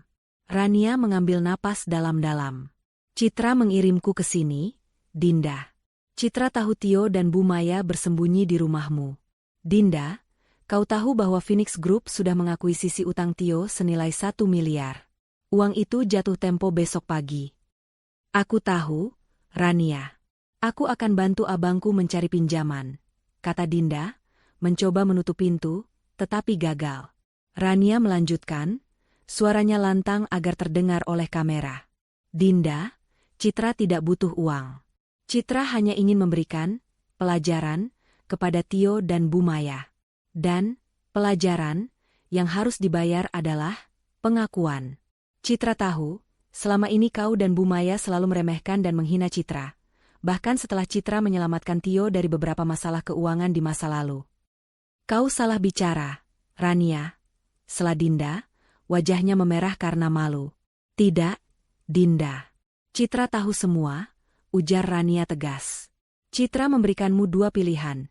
Pertama, Tio dan Bu Maya harus segera keluar dari rumahmu, dan kau harus secara terbuka menyatakan di depan kamera ini bahwa kau tidak mau lagi menampung mereka. Kedua, jika kau tetap menampung mereka, Pak Tirtayasa akan segera mengirimkan surat pemberitahuan gugatan perdata kepadamu atas dugaan upaya penyembunyian aset dan penghindaran utang Tio. Kau akan ikut terseret dalam masalah besar ini, dan rumahmu akan ikut terancam penyitaan. Dinda terdiam, syok. Dia tidak menyangka Citra akan sekejam ini, melibatkan dirinya dan mengancam rumahnya. Dia mencintai abangnya, tetapi rumah adalah satu-satunya aset yang dia miliki. Apa yang kau inginkan? Tanya Dinda, suaranya bergetar. Rania menyerahkan sebuah surat pernyataan. Tanda tangani surat ini, Dinda. Ini adalah pernyataan bahwa kau tidak terlibat dalam urusan utang Tio dan kau menolak untuk menampung Tio, Bu Maya, dan Rian demi melindungi asetmu. Ini adalah pilihan terbaik untukmu. Citra tidak mau menghancurkanmu, tapi dia tidak akan membiarkan Tio dan Bu Maya lolos dari pelajaran ini. Dinda menatap surat itu, lalu ke arah kamera yang terus merekam. Ia dihadapkan pada pilihan yang mustahil, keluarga atau aset. Dinda berdiri di ambang pintu rumahnya, tubuhnya gemetar, dihadapkan pada ultimatum yang kejam dari Citra melalui Rania. Di satu sisi, ada ikatan darah dan permintaan ibunya, Bu Maya, serta abangnya, Tio. Di sisi lain, ada ancaman hukum serius dari Pak Tirtayasa yang akan menyeretnya ke pusaran utang Tio, yang bisa membuatnya kehilangan rumah satu-satunya. Di belakang Rania, lampu kamera kecil terus berkedip, merekam setiap detik ketegangan itu. Dinda, ini bukan drama.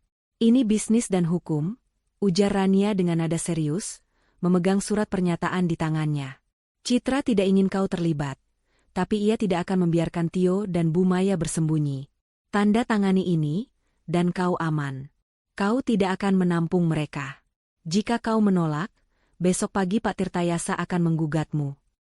Dinda memejamkan mata, air matanya menetes. Ia tahu, Tio dan Bu Maya adalah beban yang terlalu berat untuk ditanggung. Mereka selalu meremehkan Citra, dan kini, karma itu menimpa mereka. Dinda tidak mau menghancurkan masa depannya sendiri, demi menyelamatkan kehormatan Tio dan ibunya yang sudah lama hilang. Dinda meraih pulpen dari tangan Rania dan dengan tangan bergetar, ia membubuhkan tanda tangan di surat pernyataan itu. Terima kasih, Dinda, kata Rania, mengambil kembali surat itu dan melipatnya rapi. Kau membuat keputusan yang tepat. Rania kemudian menoleh ke kamera. Untuk publik, Phoenix Group menyatakan bahwa Tuan Tio, Nyonya Bu Maya, dan Tuan Rian, kini tidak memiliki aset atau tempat tinggal yang terjamin. Kami menegaskan bahwa kami akan terus mengejar utang mereka hingga lunas, dan tidak akan ada keringanan hukum bagi upaya penghindaran utang. Setelah statement singkat itu, Rania dan timnya segera pergi. Dinda menutup pintu dan bersandar di sana, kehabisan napas. Tak lama kemudian, Bu Maya terbangun dan melihat ekspresi putrinya. Ada apa, Dinda? Siapa tadi? Tanya Bu Maya. Dinda menatap ibunya dengan tatapan penuh kepedihan dan amarah yang tertahan. Itu Rania, Bu. Dia datang dari Citra. Dia bilang, aku harus mengusir abang dan ibu sekarang juga. Kalau tidak, rumahku akan disita untuk membayar utang abang. Bu Maya syok. Mengusir? Tapi, Nak, ibu ini ibumu. Citra sungguh iblis. Kenapa kau percaya dengan wanita itu? Aku tidak percaya pada Citra, Bu. Aku percaya pada Pak Tirtayasa. Dia pengacara abang Citra, dan dia tidak main-main. Aku tidak mau kehilangan rumahku karena kebodohan abang Tio dan kesombongan ibu selama ini. Dinda akhirnya meluapkan kemarahannya.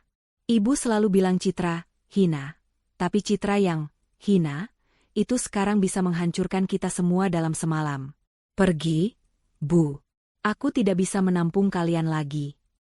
Tio, yang mendengar pertengkaran itu, bergegas keluar dari kamar mandi, hanya memakai handuk. Ada apa ini, Dinda? Kenapa kau menyuruh ibu pergi? Dinda menyerahkan koper Tio. Ambil kopermu, Bang. Rania bilang, kalau kalian masih di sini saat matahari terbit, rumahku akan digugat. Pergi. Cari tempat lain. Aku tidak mau menderita karena masalah kalian. Malam itu, Tio, Bu Maya, dan Rian harus menanggung kehinaan pengusiran kedua. Bu Maya menangis meraung-raung, merasa ditinggalkan oleh putri kandungnya sendiri. Tio hanya bisa menunduk malu. Mereka meninggalkan rumah Dinda dengan langkah gontai, membawa koper-koper mereka. Mereka kini benar-benar gelandangan tanpa rumah dan tanpa tujuan, berkeliaran di malam hari di area yang tidak mereka kenal. Sementara keluarga Tio berkeliaran di jalanan, video pernyataan Rania dan pengusiran dari rumah Dinda itu segera diunggah ke media sosial dan kanal berita bisnis. Dalam hitungan jam, aib keluarga Tio, yang selama ini dikenal sebagai keluarga konglomerat, tersebar luas. Video itu menjadi viral, di mana-mana orang membicarakan pengakuan Rania tentang kesombongan Bu Maya dan Tio terhadap Citra. Keesokan paginya, saat Citra bersiap di kantornya, Pak Tirtayasa sudah menanti dengan berita terbaru. Nona, video semalam sudah mencapai ratusan ribu penonton. Reputasi Tuan Tio dan Bu Maya sudah hancur total. Mereka sekarang menjadi subjek cemoohan publik, lapor Pak Tirtayasa. Bagus. Itu adalah pelajaran moral yang pantas mereka dapatkan. Mereka harus tahu rasanya menjadi hina di mata orang banyak, ujar Citra, tanpa menunjukkan kepuasan berlebihan. Ia hanya merasa keadilan mulai terbayar. Lalu bagaimana dengan aset, Nona? Tim penyitaan telah mengosongkan rumah tadi malam. Semua aset bergerak kini ada di gudang penyimpanan atas nama Phoenix Group, tanya Pak Tirtayasa. Citra menatap dingin. Semua aset, termasuk perabotan mewah, mobil, dan koleksi jam tangan, akan dilelang. Hasil lelang akan digunakan untuk menutupi utang 1 miliar yang Tio miliki kepada Phoenix Group. Pastikan acara lelang itu disiarkan secara live di media sosial, Pak Tirtayasa. Disiarkan secara live? Itu akan sangat mempermalukan mereka, kata Pak Tirtayasa. Tepat. Itu adalah puncak, pelajaran, finansial dan sosial.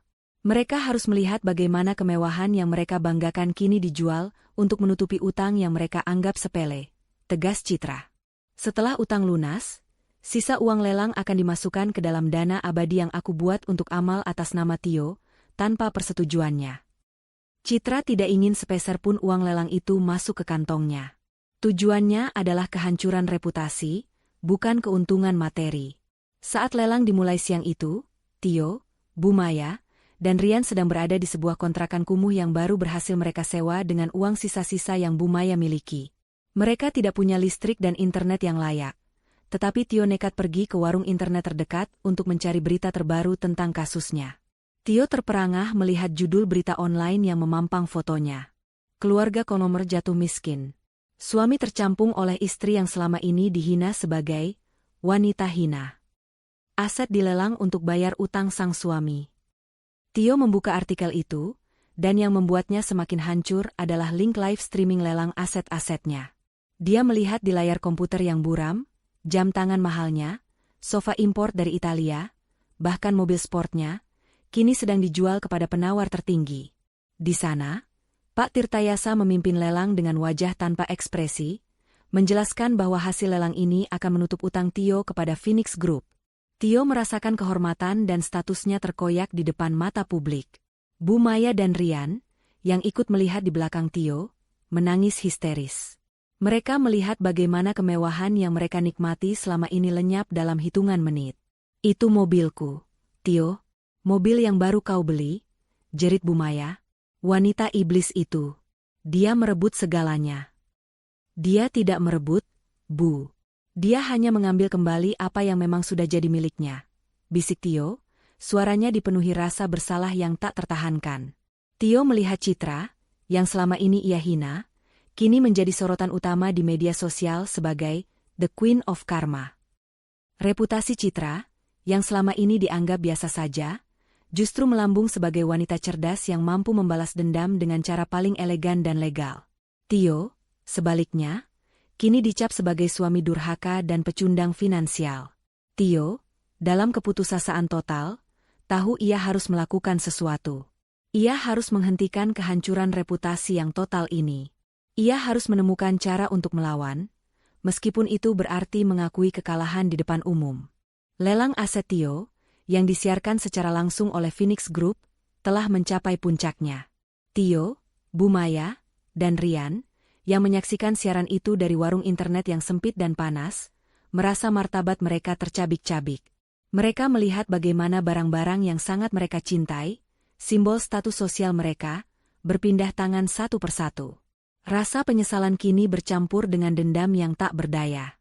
Dia sengaja. Citra sengaja melakukan ini untuk mempermalukan kita. Raung Bu Maya, menggebrak meja warung internet hingga pemilik warung menatap sinis. Tio menarik napas panjang, mencoba menenangkan dirinya. Dia menyadari, melawan Citra secara emosional atau fisik adalah sia-sia. Tio harus melawan Citra di satu-satunya arena yang tersisa, hukum. Kita harus mencari pengacara, Bu, kata Tio, suaranya kini kembali dingin dan terukur, meskipun di dalamnya ada kehancuran. Kita harus melawan gugatan cerai dan tuduhan utang ini.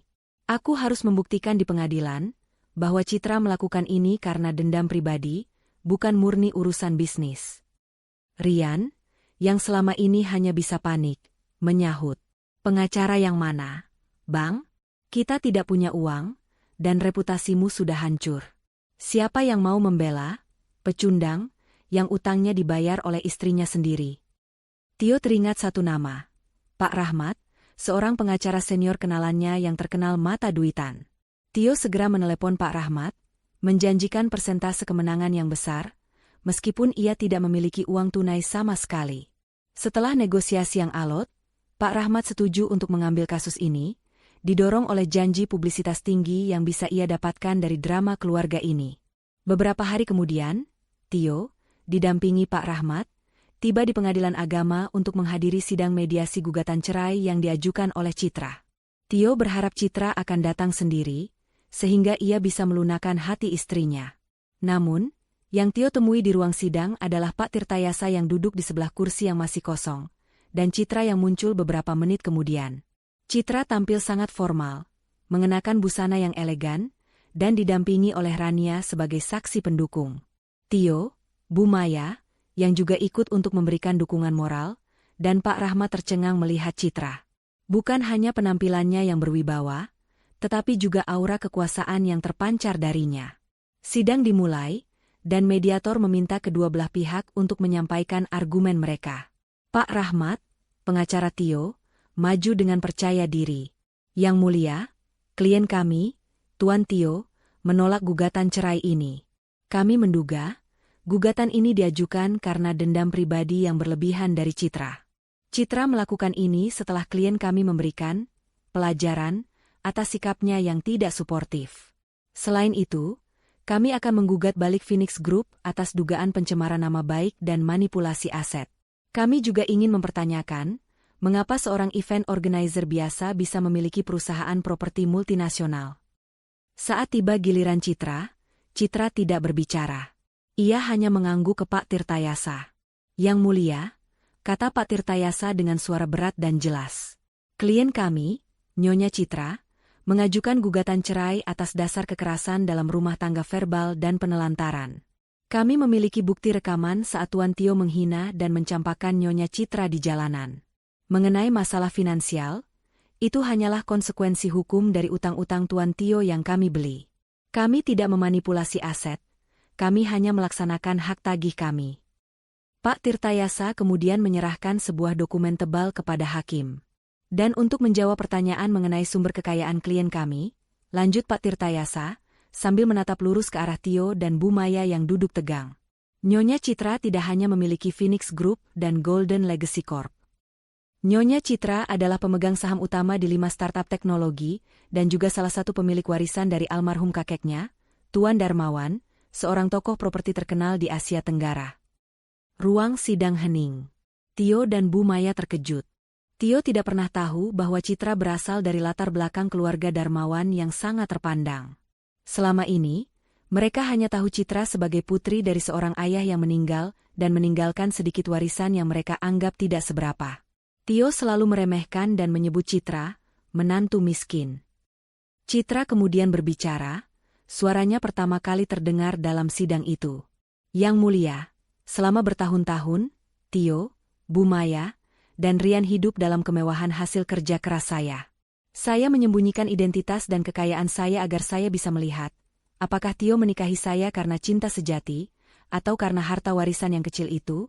Jelas Citra menatap Tio dengan sorot mata penuh kekecewaan. Mereka gagal total. Mereka menghina saya sebagai wanita hina dan mengusir saya. Mereka tidak tahu, saat itu saya sedang menahan diri untuk tidak memutus aliran dana yang menopang seluruh gaya hidup mereka. Ketika Tio meminta saya diberi pelajaran, saya memutuskan untuk memberikan pelajaran yang sesungguhnya. Mengambil kembali semua yang seharusnya menjadi milik saya, termasuk harga diri saya. Citra kemudian menunjukkan rekaman suara Tio saat mencampakkannya di jalanan, membuat suasana sidang semakin tegang. Tio tidak bisa menyangkal lagi. Mediasi gagal. Tio menolak berdamai, bersikeras bahwa Citra melakukan ini hanya untuk mempermalukannya, dan menuntut ganti rugi atas hilangnya aset. Citra juga menolak berdamai, menuntut cerai tanpa pembagian harta gonogini, karena semua aset adalah milik perusahaannya yang diakuisisi sebelum pernikahan mereka, dan menuntut Tio membayar penuh sisa utang yang belum tertutupi oleh lelang. Keluar dari ruang sidang, Bu Maya berhadapan langsung dengan Citra. "Kau licik, Citra. Kau sengaja menyembunyikan semua ini," seru Bu Maya, wajahnya merah padam. Citra hanya menatap lurus ke mata mertuanya. "Saya licik? Atau Anda yang terlalu sibuk meremehkan menantu sampai lupa bahwa uang kecil yang Anda lihat hanyalah puncak gunung es? Anda ingin saya menjadi hina? Sekarang Anda akan tahu rasanya menjadi gelandangan yang dihina seluruh publik, Bu Maya." Citra kemudian masuk ke mobil mewahnya, meninggalkan Tio, Bu Maya, dan Rian yang berdiri di depan gedung pengadilan, di bawah sorotan mata publik yang sudah tahu seluruh aib mereka.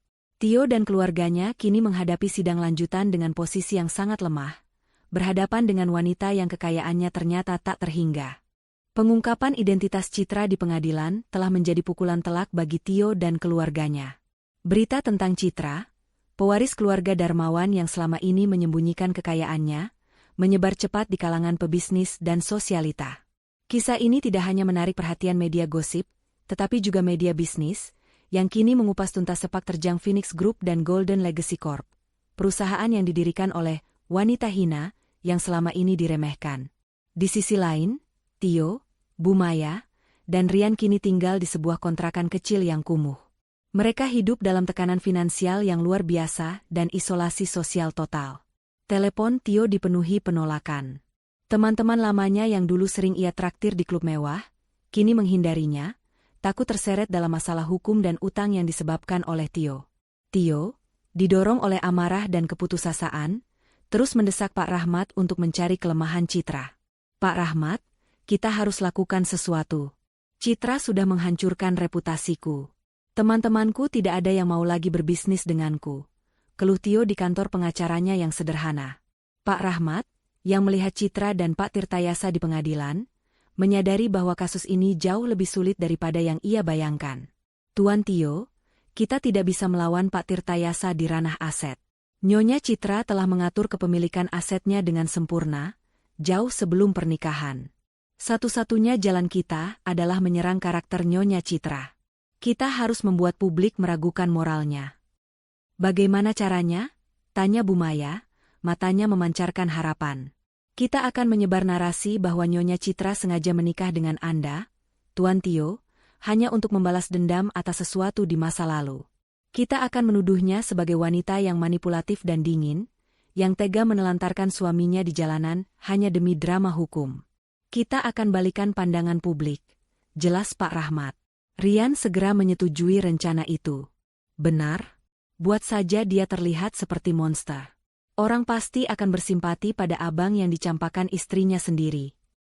Rencana Tio untuk membalikan Citra segera berjalan. Melalui beberapa kanal berita gosip dan akun anonim, Pak Rahmat mulai menyebarkan informasi yang menyudutkan Citra, menuduhnya manipulatif dan kejam. Namun, Citra sudah mengantisipasi serangan balik ini. Begitu narasi negatif itu mulai menyebar, Citra, melalui tim komunikasi Pak Tirtayasa dari Phoenix Group, segera melakukan pembalikan posisi yang telak. Citra tidak menyerang balik Tio secara langsung.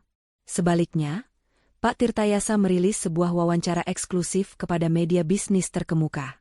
Dalam wawancara itu, Pak Tirtayasa tidak hanya membahas keberhasilan bisnis Phoenix Group, tetapi juga secara tersirat mengonfirmasi rumor tentang Citra.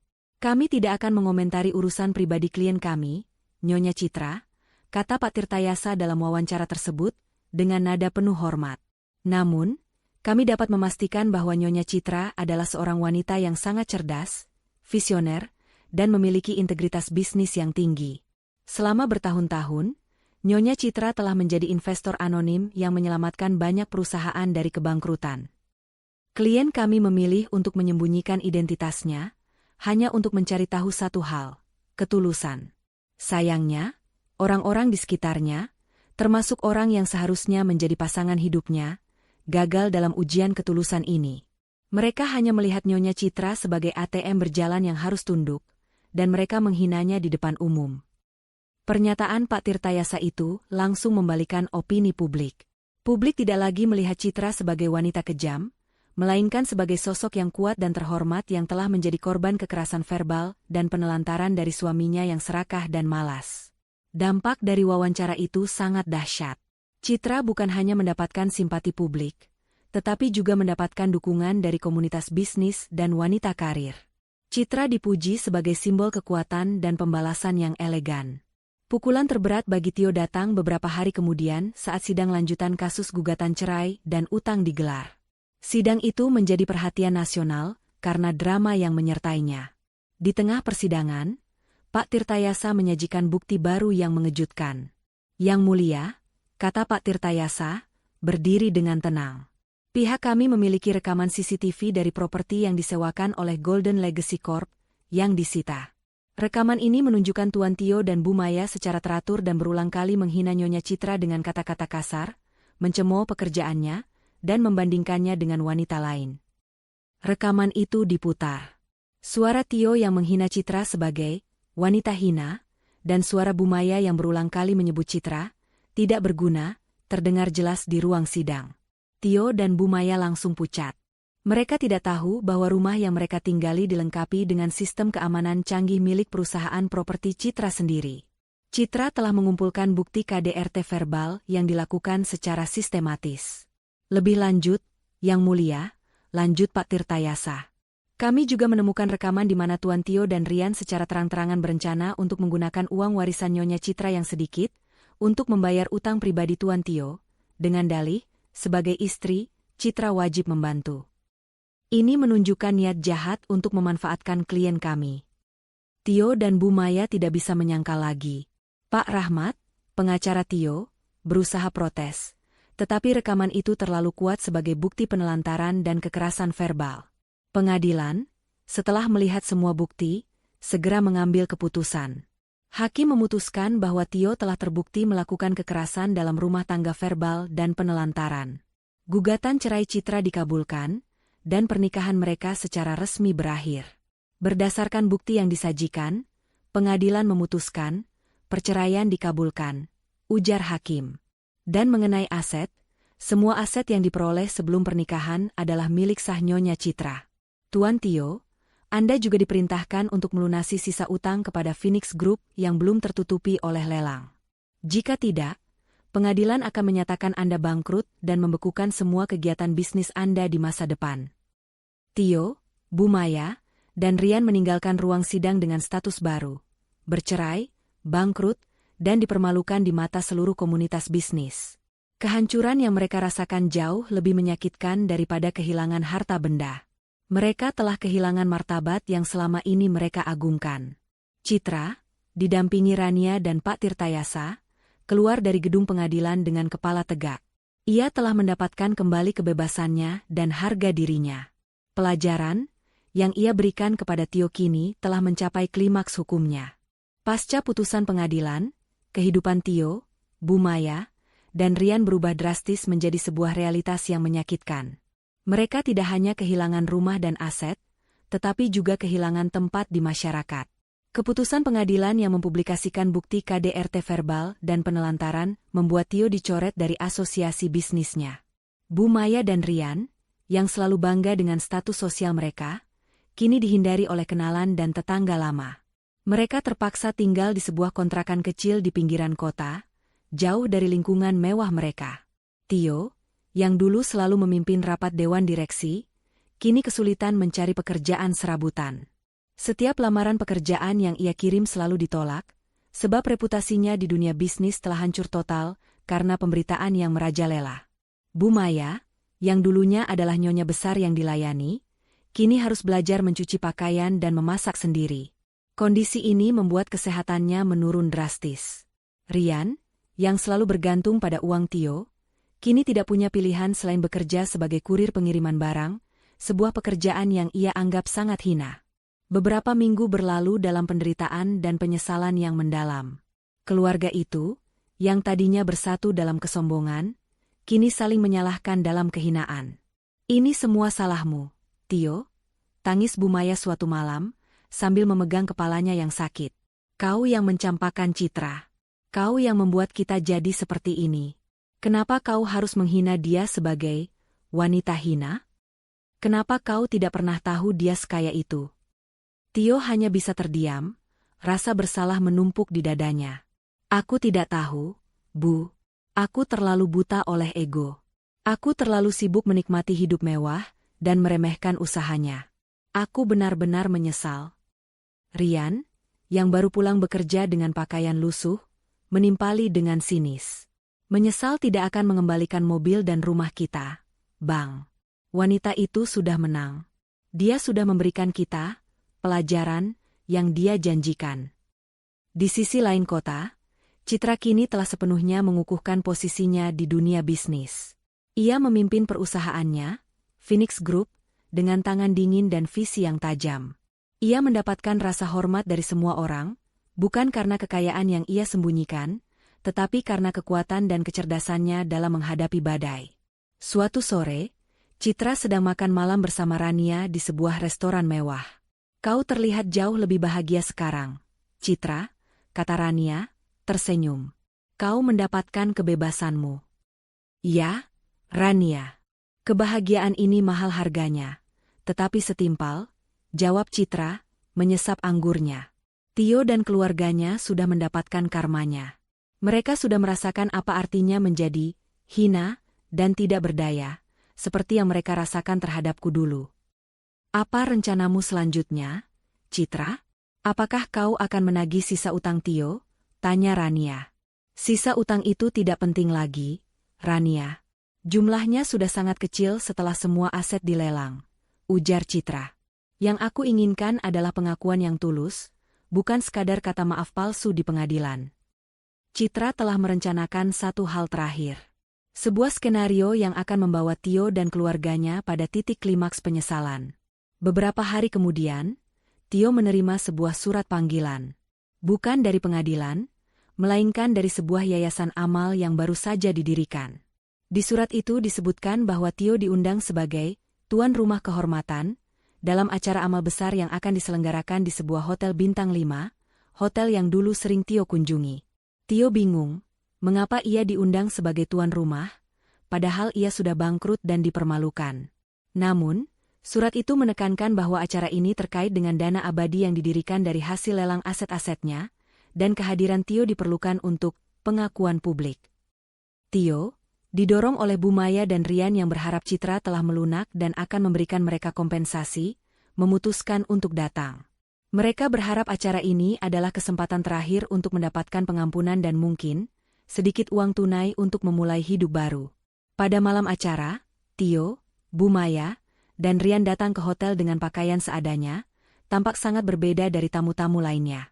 Mereka merasa minder dan malu.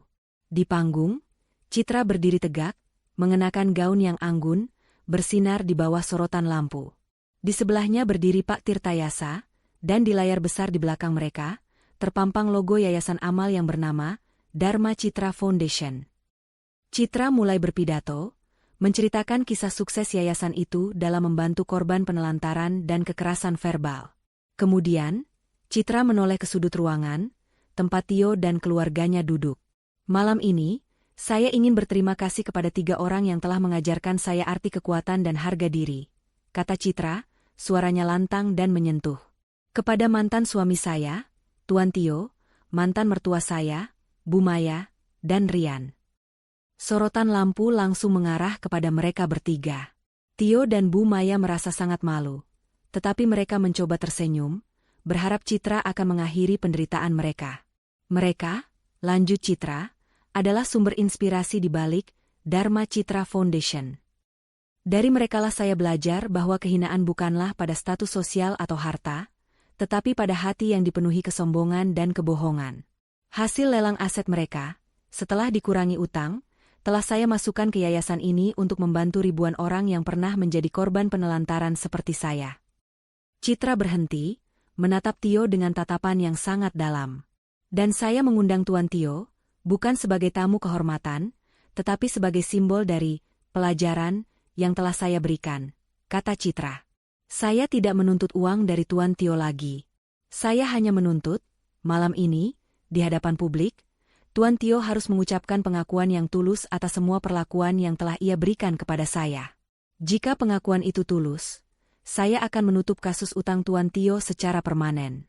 Jika tidak, saya akan membiarkan kasus kebangkrutan Tuan Tio berjalan, dan ia tidak akan bisa lagi berbisnis seumur hidupnya.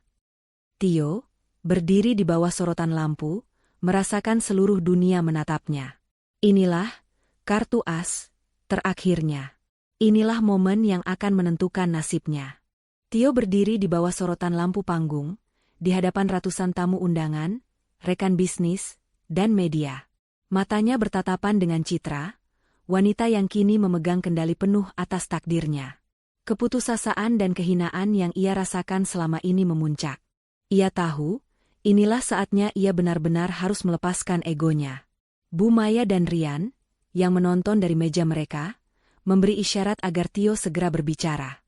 Tio menarik napas, suaranya parau. Ia tidak bisa lagi mempertahankan topeng arogansinya. Tio memulai, suaranya bergetar. Saya, Tio, malam ini mengakui dan membenarkan semua yang telah dikatakan oleh Citra dan Pak Tirtayasa di persidangan.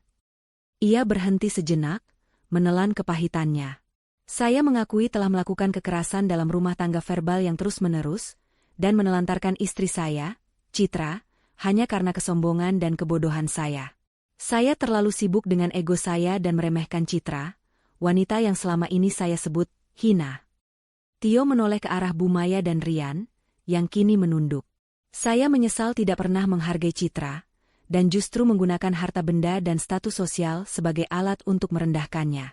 Perkataan saya di malam itu, kau perlu diberi pelajaran, dasar wanita hina, kini berbalik menampar saya dan keluarga saya. Citra, kau telah memberiku pelajaran yang paling berharga. Saya bangkrut, terhina, dan kehilangan segalanya. Saya tidak menyalahkanmu, Citra. Saya menyalahkan diri saya sendiri dan keluarga saya, yang terlalu sombong dan serakah. Saya tulus meminta maaf atas semua rasa sakit yang telah saya berikan padamu. Pengakuan Tio yang jujur dan menyakitkan itu disambut keheningan total di ruangan. Citra mendengarkan dengan tenang.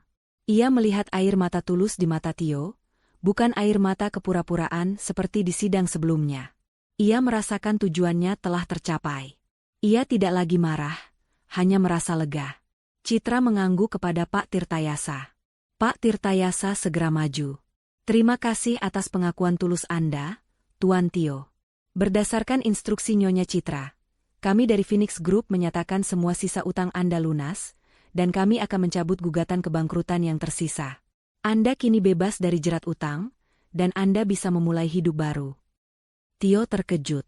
Meskipun ia kehilangan segalanya, beban utang yang mengancam sisa hidupnya telah terangkat. Acara malam itu ditutup dengan tepuk tangan meriah.